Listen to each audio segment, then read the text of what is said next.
দৈনিক আমার দেশ পত্রিকার সম্পাদক মাহমুদুর রহমানের নিঃশর্ত মুক্তির দাবিতে চট্টগ্রামে মানববন্ধন কর্মসূচি পালন করা হয়েছে।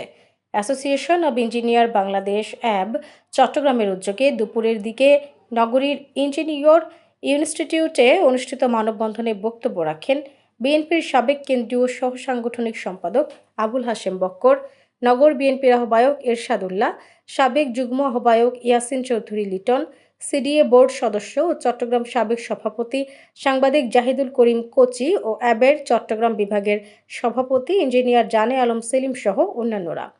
মানববন্ধনে বক্তারা বলেন, যে মামলায় মজলুম সাংবাদিক এবং আমার দেশ পত্রিকার সম্পাদক মাহমুদুর রহমানের জামিন নামঞ্জুর করে আদালতে প্রেরণ করা হয়েছে তা মিথ্যা ও বানোয়াট। অতি দ্রুত মাহমুদুর রহমানকে মুক্তি দেওয়ার দাবি জানান বক্তারা।